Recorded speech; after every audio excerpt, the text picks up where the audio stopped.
Right. Thank you. Okay, so hello everyone. We are here today with Antony Loewenstein, independent journalist and an author who has worked for the New York Times, the Guardian, Washington Post, and all kinds of other publishing houses all around the globe. And he also wrote books on disaster abuse, or as he calls it, the Vulture capitalism on a global scale, also on Israeli and Palestine conflict. And he also wrote about the role of bloggers and internet in countries with the lack of democracy and rule of law. But his book, originally named Pills, Powder, and Smoke Inside the Bloody War on Drugs, was translated to Slovakia, to Slovak language by Samuel Marec, our friend. And it was published by Hadart Publishing with the title Vojna proti drogám, which means War on Drugs, in 2021. And so I'm very pleased to be able to talk to you. I had a chance to actually write an introduction for the Slovak version of the book to put some Slovak context into it. But I'm very pleased that we are now able to talk about not only the book, but also other topics that you are interested in person. So welcome, Antony. Hello. Thank you. I'm so happy that we're here. I'm happy that you wrote the introduction. I'm happy it's been published, and I've never been to Slovakia, but I'd love to come. So I just put that out. I've been countries close by, but not Slovakia. Well, right now you're in Sydney, so there's nothing further away. Could not be further. Yeah, you can go through the planet and you will end up somewhere close to Slovakia. So yeah, exactly. Anytime you're around, you're more than welcome in Bratislava. We originally wanted to make this interview sometimes by the end of February, but because of the invasion of the army of Mr. Putin, of the Russian army in Ukraine, we decided to move it because we had no idea what was going to happen, and it was really the major topic on all the news. But also the war in Ukraine is somehow connected to many topics that you work with. So we already have 4 months of the war behind us. We've learned quite a lot about, well, first the bravery and abilities of the Ukrainians, because not many people expected that they would be such a harsh enemy to the said second biggest army in the world. So obviously it is the second strongest in Ukraine right now. But also we've learned a lot about diplomacy, West, about what we call the world order. So if we can we start with your take on the war in Ukraine? And you are really on the other side of the planet right now, so the perspective is maybe a little bit different. So what's your take on what's happening? I'm far away now. I'm obviously in Australia, which, as you say, could not be further away. But certainly I think it's fair to say in Australia, there's been a lot of support for Ukraine. Australia has been seeing a lot of support. Australia obviously is a middle power in the world. We're not a major power in terms of size, with a population of 25 million people. But obviously Australia is a very close ally of the US and Israel, for that matter. And generally speaking, Australia has both supported the Ukrainians, sent them lots of aid and support, certain defense equipment as well. Look, my own personal view, the war is illegal, outrageous, barbaric, insane, counterproductive. I think Putin himself had visions of rolling into Kiev within a matter of days. That didn't happen, of course. And I'll get to some of those issues in a minute, because I think actually from my sense that the tide might be turning, I fear, towards more Russia, but we'll get to that in a minute. Mm-hmm. But one of the things that I've often talked about not particularly in relation to the war in Ukraine, although it's relevant there, is the arms industry and the defense industry. And I have a book coming out next year on Israel-Palestine, which we can talk about later. But one of the things I focus there is on how Israel's occupation in Palestine, which is now over 50 years old, is increasingly an export business. And what I mean by that is that the tools and surveillance and technology that Israel uses to maintain the occupation is something that many other countries want to copy. And I would say that in a bad way, but obviously those countries see that in a good way. Now, how that relates to Ukraine, Israel has not sent weapons to Ukraine deliberately, because although there are many Jews in Ukraine, there's a lot of, I guess you could say, affection, I think, of many Israeli Jews and Ukrainians between countries. Israel is very close to Russia and Putin. And because Israel has wanted for years and has been bombing Syria for a long time, and Russia, of course, often controls the skies in Syria, and therefore Israel does not want to get on the bad side of Putin. That's the short version. And that hasn't really changed. Zelensky has routinely said, Israel, please give us arms, please give us support, please do more. And Israel's pretty much said, thank you, no. I mean, I'm summarizing. I don't really see that changing. And if Putin was overthrown tomorrow, who knows? But I don't think that's very likely. And so it came out a few months ago that Ukraine had requested the use of Israeli surveillance, Pegasus, which is one of the most profound, essentially allows mobile phone hacking. And Israel said no. And I don't see that's going to change. And what Zelensky has said in the last months is that he imagines Ukraine in the future as being like Israel. Now, I think as much as one can imagine what he believes, obviously the countries are totally different, but I think what he believes is this idea that maybe you could say the Ukrainian belief or possibly delusion before the war of a peaceful country. And there are far right elements in Ukraine. There are groups that align with Nazism. I don't mean to mirror what Putin says. That's not true. But yes, there are far right elements in Ukraine, as there are in Russia. And that to me is concerning as someone Jewish. But what I think Zelensky is talking about is a very highly armed, secure state.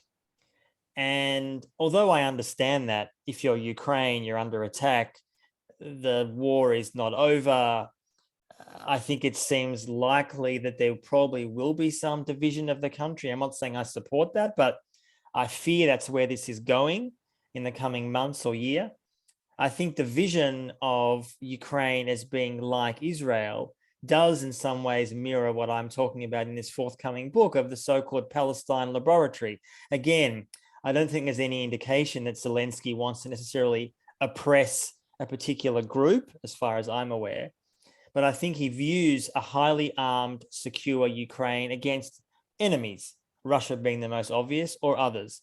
And just finally, it does seem from my sense, and I have friends who are journalists who are in Ukraine at the moment, not soldiers, but as journalists, and what I've been reading, and you're obviously much closer than me, Martin, so you're interested in your thoughts too. But my sense is that in certain parts of Ukraine, the momentum seems to be a bit more with Russia. There's also a sense, I think, that a lot of the real losses of the Ukrainian side are not particularly clear. Zelensky has said now and then, we're losing 50 to 100 men a day. You can't do that forever. I mean, that is a lot of people, right? So I do fear that certain parts of Ukraine will be Russian dominated and Russian controlled. Ukraine doesn't accept that, so they say now. But I fear that at some point, the West, which basically means the EU and the US, will lose patience unless they imagine a Afghanistan-style or Syrian-style indefinite insurgency, namely Ukraine is armed indefinitely, and the equivalent to Afghanistan and Syria is the Mujahideen who were fighting the Soviets in Afghanistan backed by the US, which obviously became Al-Qaeda and the Taliban, or in Syria where the US backed so-called moderate rebels, some of whom are rebels, some of whom are Al-Qaeda. And I fear that that will play in years to come in a very ugly way with much more radical Islamic terrorism. So I'm a bit worried about the demand that the US and the EU seem to be saying to Ukraine, which is You cannot and should not negotiate. Now, not because I want to legitimize Putin. I don't see in the long run how this can be resolved without negotiation. But Ukraine, at least at the moment, is not doing that, either because they don't want to, or their US and European, I don't want to say masters, but supporters say that they should not. Mm-hmm. Well, the view over here is that, yes, there are some from the Slovak or Central European perspective, minor groups, especially in the occupied areas, who are either confused, or because if you have a town where most of the pro-Ukrainian folks already left, the pro-Russian folks are the only ones left. So it might look like that the town turned pro-Russian, but there's a journalist, Tomáš Foro, who wrote a great book about Donbass. I'm very sorry that it hasn't been translated into English so far, because I think it would be one of the best pieces of literature on the region. But what he said is that it might look, it's in some places, that because the only people who are left in these places are actually waiting for Russians to come, that those regions are turning pro-Russian.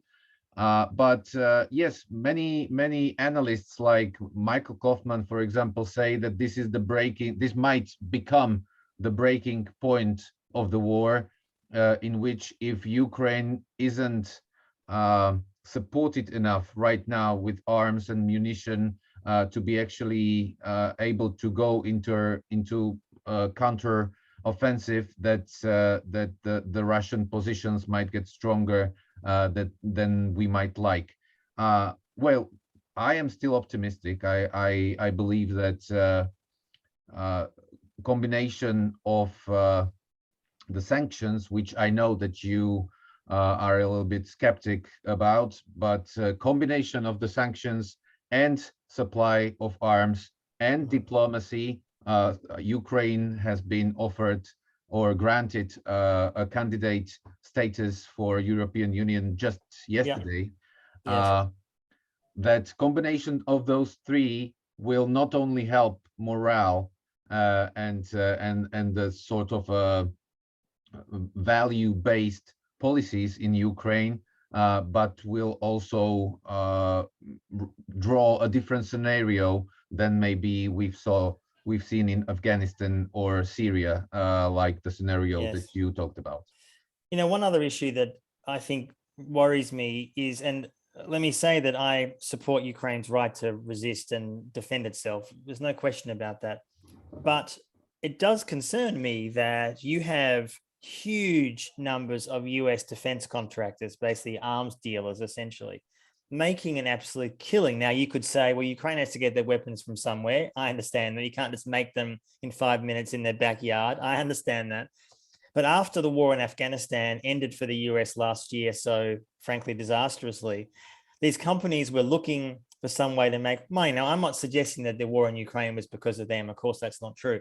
But to me, there is a concern about flooding a country with so many weapons. There was just a piece in the New York Times last week, which was saying that the US doesn't really know where most of those weapons are going. Now, you and I might say, well, they're obviously surely going to the Ukrainian military to fight the Russians. You would think that's the case, and I'm sure a lot of it is, but it concerns me that some of it might not be. So therefore, if it's not going there, there's no real checks or balances. Where is it going? Who is it going to?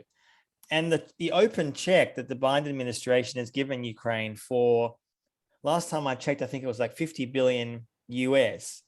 I think there are legitimate questions to ask about whether that much money should be spent. Now, if you're a Ukrainian or maybe a person like yourself in Slovakia, you might say no amount is enough. And I understand that. I also understand why countries in Finland and Sweden, as a person who's very skeptical of NATO, they're saying, we're scared and we want to be part of NATO. If I was in that country, I guess I'd understand that. I don't personally have that view about here, but I'm Australian, so I've got no right to dictate what someone there should do. I believe that. And in some ways, that, of course, would be exactly against what Putin wants. His vision, I guess, was to try to break NATO's will, which at least now has not worked. Now, fast forward 6 or 12 months, right? Who knows?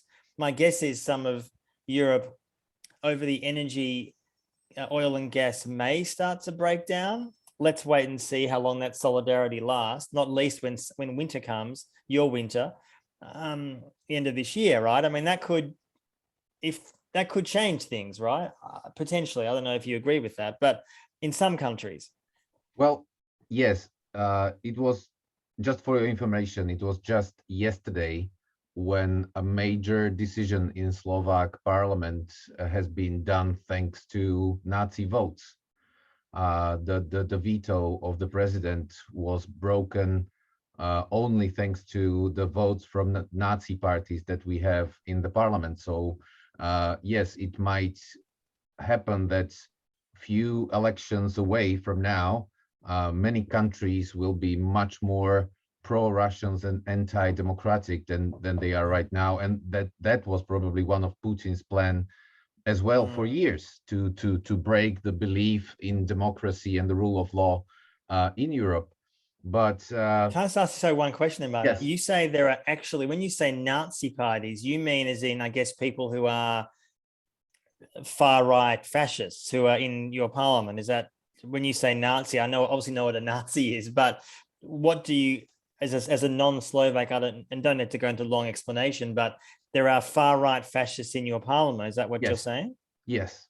And there's two parties of them, because the one that got into the parliament and the general prosecutor was not so far able to dismantle the party. It already broke into two. So now we have representatives of two Nazi parties in the parliament. Yes. That's concerning. With a power of almost 10% in polls. It's pretty scary. Yes, that is. Tell me. And they're growing, I guess. Are they?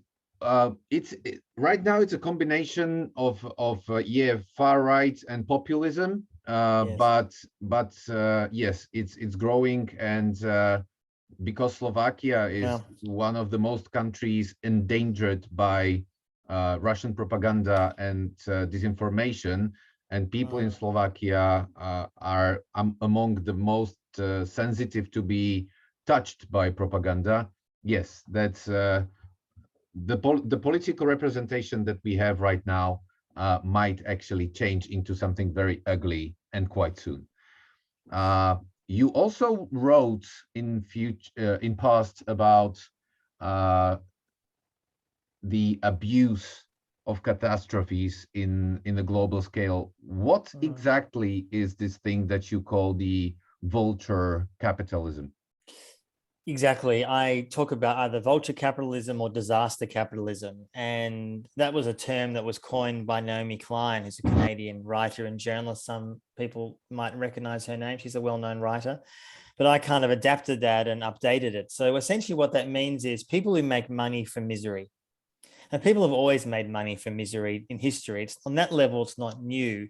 But what is new is the size and scale of it. So I'm talking about making money from war, or immigration, or mining, or the aid industry. So I spent many years, and I'm still working on these issues. I wrote a book about it and a film about it, 2 books about it and a film about it around the world. So talking about how people made a fortune from the war in Afghanistan. People often say the war in Afghanistan was a disaster, but I would say, for whom? Who was a disaster? Yes, the people of Afghanistan, clearly. Yes. And the soldiers who died and the civilians who died, of course. But there are a lot of companies, particularly American, that did very, very well. For them, the war was a great success, which is why they were upset when America left in August 2021. So that was one thing I investigated, the issue of the aid industry. Now, many people will hear the aid industry and they think a disaster happens, an earthquake, a flood, an aid organization goes to that country and helps them. That's often true. And I've spent a lot of my life visiting places. I lived in South Sudan, for example, years ago. I lived in Palestine. I've seen the positive impacts of aid. So I'm not saying all aid is bad. That's not true. But too often, there is lots of evidence to show how the aid industry doesn't cause disaster, but perpetuates it, wants it to continue for the sake of their greater profits. or doesn't find, or they're content to let things not resolve, because if they do get solved, they're out of a job. So I spent time in Haiti, for example, the country near the US. The mining industry, obviously, this is very relevant now, but a lot of countries are trying to move away from fossil fuels and renewables, and I support that, of course. But there is still a massive industry in extractive mining, whether it's coal or whatever it may be. And there's lots of evidence of lots of these companies, whether it's in my part of the world or your part of the world, causing huge amounts of damage. And the issue of immigration. So I've done lots of work in the years in the US and Europe and in my country, Australia and the UK, of companies that are making money from the incarceration of immigrants. Mm-hmm. So where there's a huge influx of immigrants in Europe, of course, it was other Ukrainians more recently, but years ago, a lot of Syrians and Muslims from Afghanistan.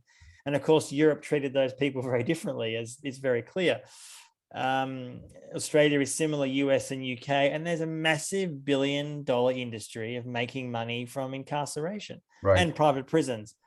So I guess all these issues, I think, become very relevant. And for my new book, which will be out next year, called The Palestine Laboratory, as I said, it's about showing how Israel's occupation now is permanent, arguably. When I say, I don't mean permanent for 1,000 years, but for the foreseeable future, the occupation is there. Nothing's going to stop it, sadly. And over decades, Israel has found very, in its world, successful ways to maintain that. Surveillance, high walls, technology. And increasingly, that is technology that is one of Israel's biggest export businesses. So there are countless countries around the world that want to copy that for their own populations, whether it's phone hacking or borders or high walls or whatever it may be. And so the defense industry is a massively surging industry all over the world. And of course, the war in Ukraine is helping that. And what I worry about is that I worry that this century will be one of ethno-nationalism, namely countries that want to benefit one people over any other. So the best examples of that would be India at the moment, which is increasingly a Hindu fundamentalist country. Israel, of course, is a Jewish fundamentalist country. And many other countries might want to be Christian fundamentalists or Muslim, whatever it may be. And when people often talk about this, including on the far right, who traditionally hate Jews, and I say this as someone Jewish myself, their model often is Israel. Not because they like Jews, because they admire what Israel is doing to Palestinians, Arabs, and Muslims, that they're treating them badly. And that is an export business, both in terms of equipment, but also ideology. Right. So the book is about that. So all these issues in some ways, I think, tie into, it's all pretty grim, but I do worry that this model, in fact, is becoming a lot more successful. And just finally on this point, some people might say, okay, that's true, but aren't you equally worried about what's happening, say, with China and what its incredibly repressive regimes are also an export business now? So what China's doing internally, which is arguably the most effective form of surveillance capitalism in the world, the entire population, they're trying to control them through documenting their DNA and their irises and all this kind of thing. Increasing numbers of countries want that technology. And China's happy to sell it to them. Yeah, but in the same time, would you if you I mean, there are quite a lot of people, my friends, and a lot of people in Slovakia would say that what Israel is doing is basically anything to stay alive. Because if you don't have anyone to talk to on the other side who is able to engage in a meaningful conversation, and the only thing you need to worry about are rockets shooting all over the sky, then you need to do something, and you call it occupation. They might maybe call it just a safety measure. So that would be on the Israeli-Palestinian side. Whereas if we go to China, that is a direct digital dictatorship, basically, because however we look at it, Israelis still have courts and rules of law. And of course, when it comes to international law, it becomes all a little bit shady.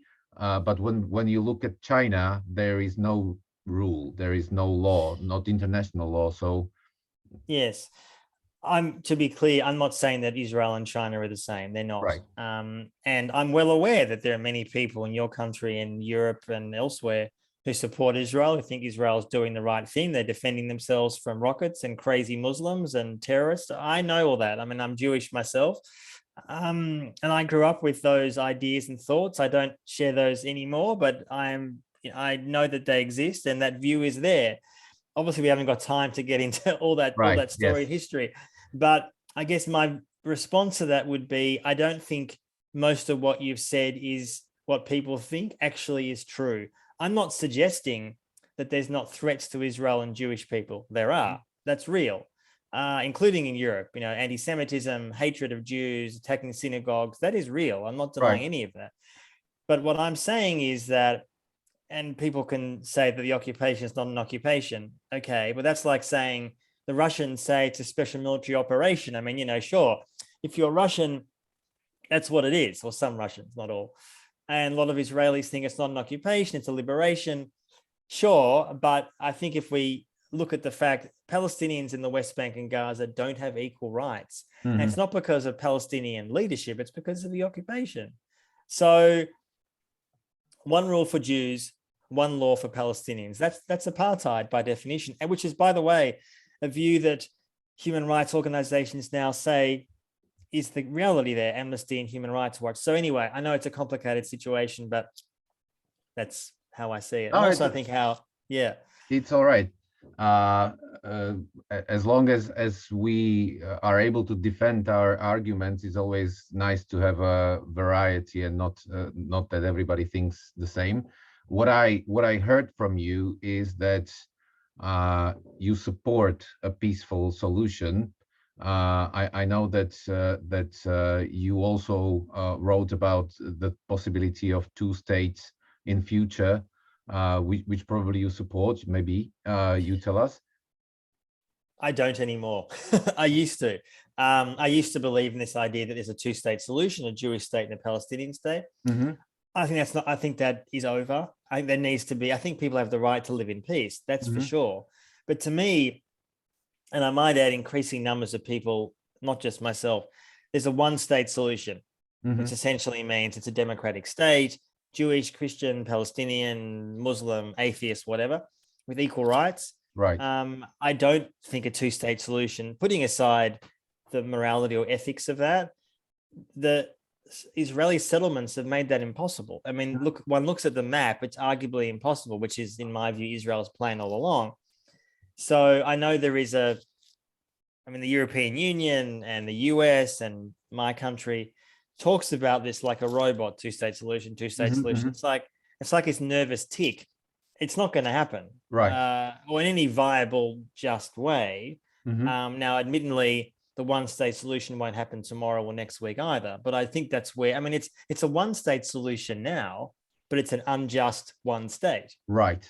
Is this something similar like when the exile administration of Tibet switched from asking for a complete independence from China to actually just a cultural autonomy, that they don't talk about complete independence from China anymore. What they want is cultural and political autonomy and respect for their basic human rights. Yeah, I think it's a little different, only because I would say, and I'm not an expert about the Tibetan issue, but my sense is they're doing it out of maybe justified pragmatism, that China is so powerful and so big. They're not going to agree to anything, even agreeing to that, as we know, they don't accept that. I think a comparison to some extent really is South Africa. Now, South Africa today is a mess in many ways. I'm not denying that. But that country transitioned from an apartheid situation where the minority white population, of course, oppressed the black. Eventually, after lots of international pressure, the white government accepted that they had no choice but to change. And again, I'm not the situation there now, and I've South African friends who it is an absolute mess. There's no doubt about that. But that to me does not change the fact that apartheid should have ended. There are problems about how they move forward and how they adjust things. And there is still apartheid there now. It's economic apartheid. That's the sad reality there. But on Northern Ireland's also an interesting similarity. There is relative peace there. There are still problems. I'm not idealizing that. And the country is still divided of sorts. But there was a peace agreement which essentially recognized various people's rights. I think what's going to happen there, by the way, is they may well become independent from the UK. I think that's where that seems to be going, which is a separate question. But no, I think if you ask most Israeli Jews and most Jews around the world, their view is they will say we have the right to a Jewish state. And as someone Jewish, most of my family were killed in the Holocaust. So I have major understanding of the rights of Jews to be living securely wherever they choose to be. However, that can't be at the expense of other people's peace and security. And that to me, Jewish comfort or security or safety in, say, the West Bank is happening at the expense of Palestinian lives. That to me is unjust. And that to me is, in fact, an abomination of the memory of the Holocaust. I'm not suggesting what's happening there is a Holocaust. I don't use those words. Some Palestinians do. And okay, we can agree to disagree about that. But what's happening there, and I've spent time in the West Bank, I lived in Palestine for years, there are profound human rights abuses being done by Jews against Arabs. And it's being done in my name being, as a Jew, even though I call myself an atheist Jew these days. I'm not really practicing my religion, but I'm culturally Jewish, right? Which is fairly common now in the West. I can't speak for your country, but certainly in the West, the US and Europe, being culturally Jewish is it's pretty common now. Some obviously people are religious too, but I'm not. So yeah, I think there's a shift going on. And finally, there are growing numbers of young Jews around the world who do share these views. For decades, there was not much dissent. And now increasingly, again, I can't speak for Slovakia, but certainly in much of parts of Europe, the UK, the US, there is a generational split going on of sorts, that there are lots of young Jews who say, I cannot support what Israel is doing just because I'm Jewish. Right. All right. And that's changing. So yeah. Thank you. I think that covers it pretty much on the scale.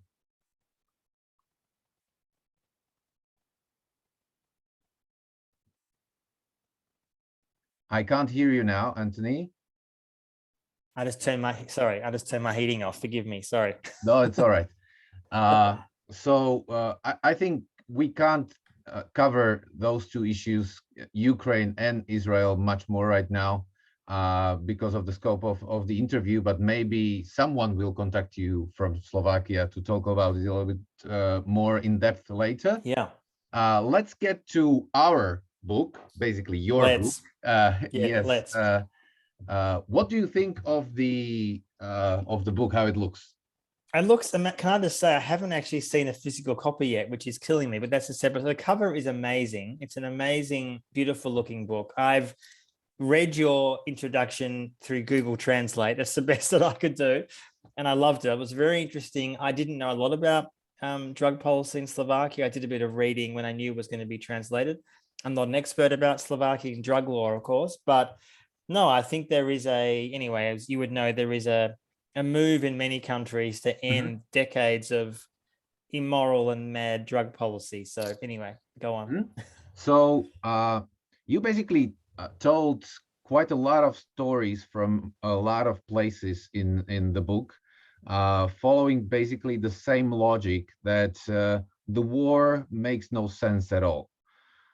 War on drugs is basically the war on people, which has been irrational from the very beginning. As I remember, it was 1917 when the first time in the United States the cocaine and heroin were criminalized, and since then it's just failing its purpose and all its goals. So my first question would be, the book was released in 2019 for its first time, so we already have 3 years.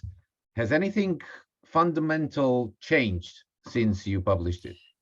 Yes, And briefly, a few things have changed. There is a growing movement in the US, even more movement to legalize marijuana.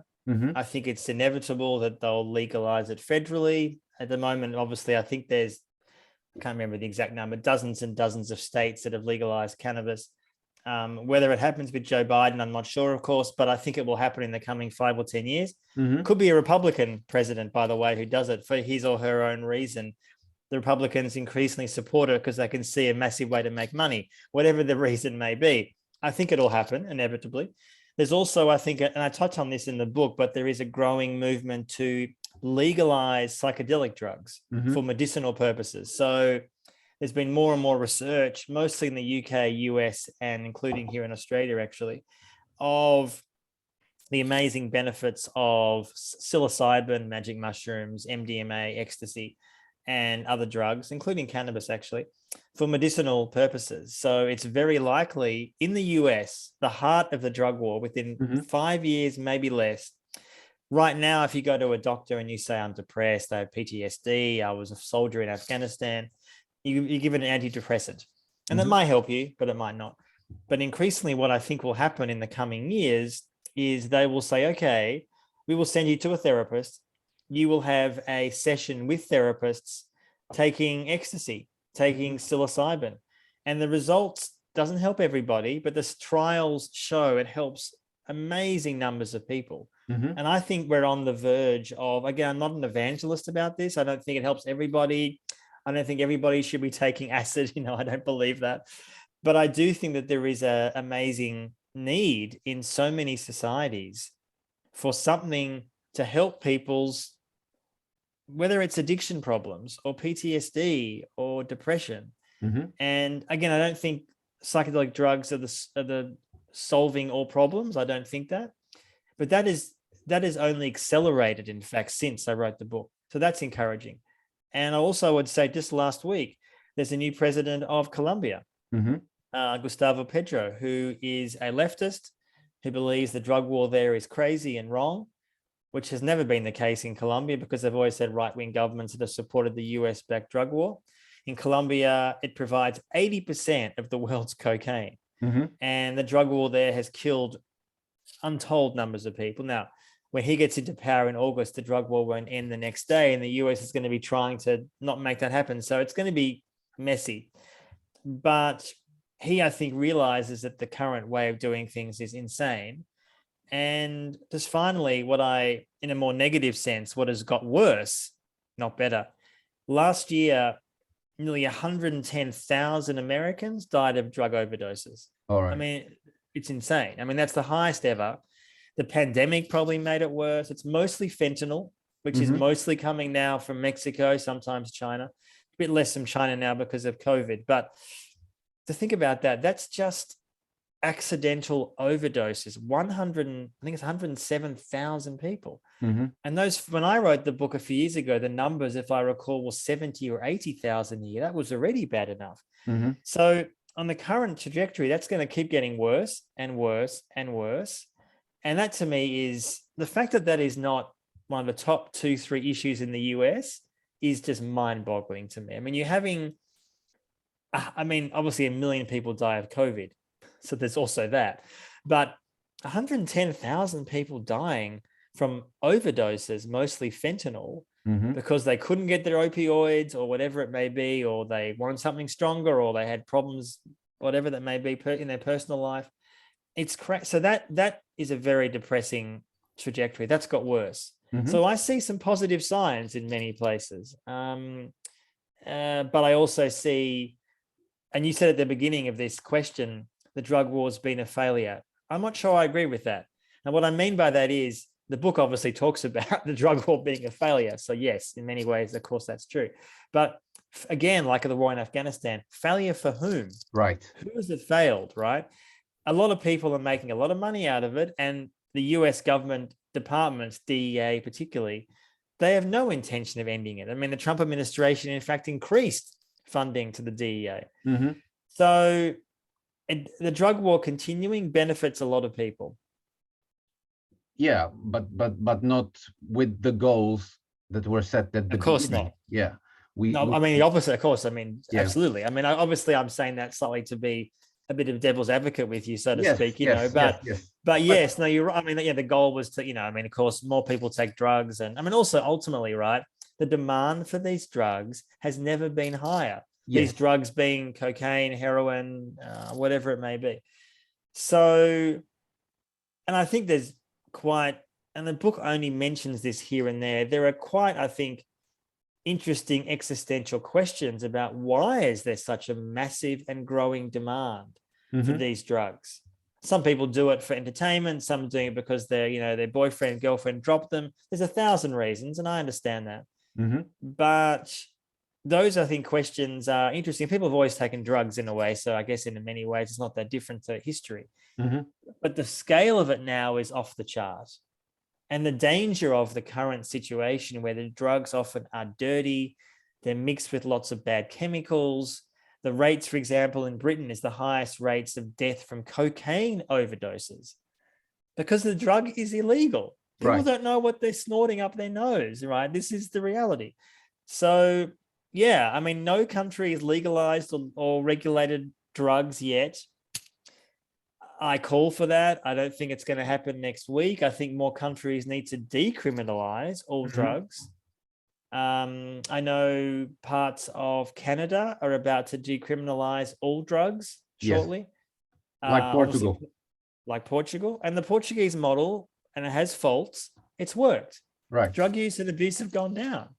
Yeah. Right. Actually, Slovakia is one of the countries with the harshest possible treatment of drug users when it comes to really small amounts. So we have people sitting in jail for years for really small amounts of marijuana, and like the US. Yes. Even still. But when we get back to the United States, one thing that's really, absurd for me is that, as you said, many individual states are decriminalizing and legalizing and all sorts of stuff, but the federal law still remains it's illegal. And that's what they talked about with the UN. But they were the ones who actually came with this ridiculous, texts in the 50s and the 60s that actually started the global war on drugs. Don't you think that they should now, if they legalize or if they decriminalize, start pushing at the UN as well so that the world rules would change?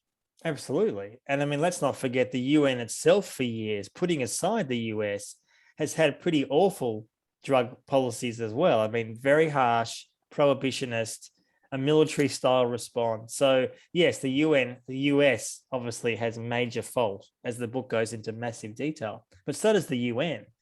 I think what will happen in these situations is, instead of happening even now, that countries are acting despite the US. Right. In other words, back in the day, countries would have been scared to say, think of legalizing and decriminalizing because, Washington comes calling and says, if you guys do this, we're going to punish you.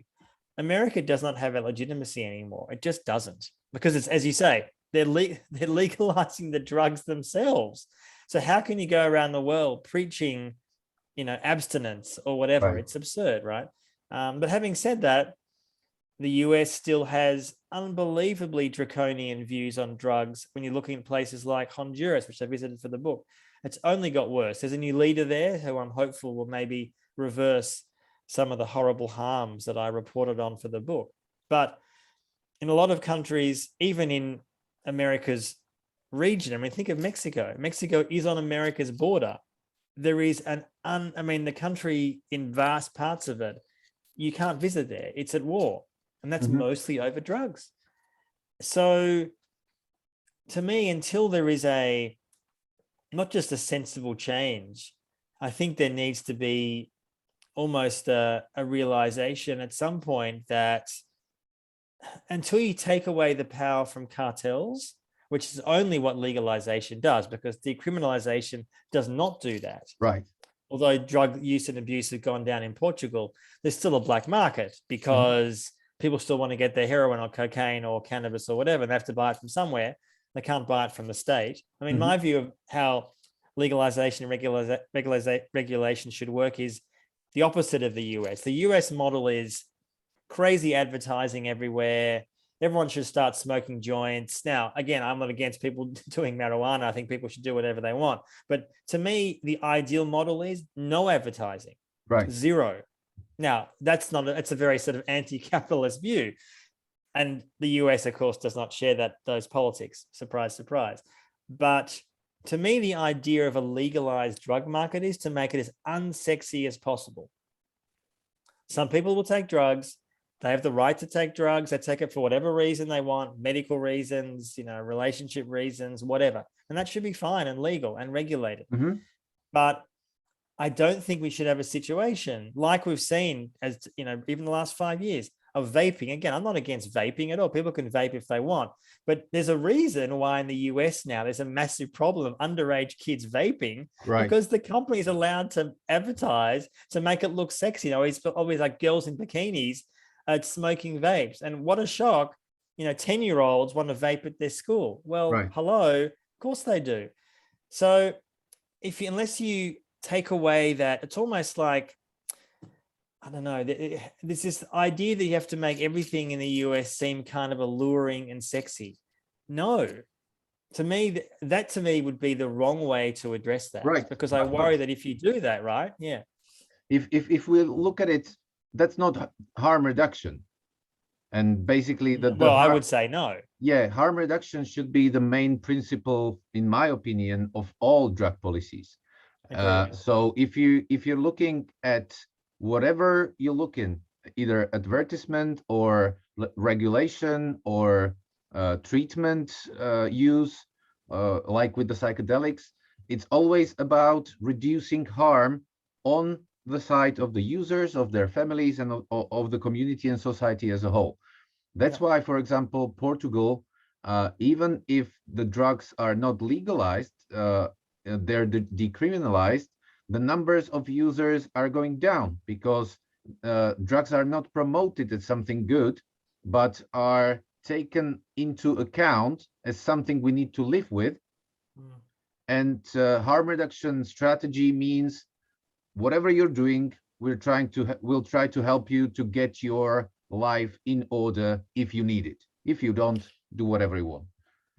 Are there, in your country, safe injecting facilities? I'm guessing there's not. Not Slovakia? No, I'm guessing not. I mean, the way you talk, I guess not. No. Is it even on the agenda or not at all? No. We just had a law in Parliament that decreased the punishments for marijuana possession from 15 years to 8. That's about as far as we can go. The only safe use sites in Slovakia are bars, because alcohol is part of culture. This interview is already controversial enough to ask this question. I said in an interview that was a book a few years ago that the Western society, when it will be looking back maybe 50 years from now on at the drug on wars, we will feel as a shame as big as the Germans are feeling when they look back at Holocaust. And I was heavily criticized for this in Slovakia, especially from the Jewish community, but I'm going to risk it. What's your take on it? Look, I probably wouldn't use that analogy, but I'm not offended by it by any means. I've never used that particular analogy, but I totally agree that we will look back in time, we being those who want a more sensible, humane drug policy, and we'll think it was completely insane to try to criminalize it and make people's lives hell. I do think that. And I think also one thing that needs to come with that reckoning are reparations. Right. Reparations, meaning that, as we see some talk already in the US, in states that have legalized cannabis, they're talking about either giving compensation for people who went to jail for ridiculously absurd charges of, dealing small amounts of cannabis or even smoking it, or giving advantage to those people if they want to start a business in cannabis. Now, obviously, you don't have to if you don't want to, but that to me is a sensible way to address the harm in the past moving forward. And some US states do that well, some do it pretty terribly. But no, I think the only way to do that is to give benefits to those people who suffered because of the drug war. Just saying sorry, even if that'd be a nice start. It's not enough. Right. It's not enough. All right. I think we're about, we'll have to stop now because it's already taken an hour. But I would be able to talk with you for days probably. We can continue sometimes later on maybe. It's been great. Yeah, thank you very much for being here, Antony. Thank you, Martin. And thank you again for your amazing interest and work, and you're an inspiration. It's really great to finally chat. Same to you. Thank you very much. I hope we'll have a chance to chat again, and have a nice day. It's going to be an evening in Sydney. It's already night time here. We'll be 9:30 soon. Yes. Exactly. So yeah, so say hello to your children if they're not sleeping yet, and have a nice evening. Bye-bye. Thanks, Martin. Bye.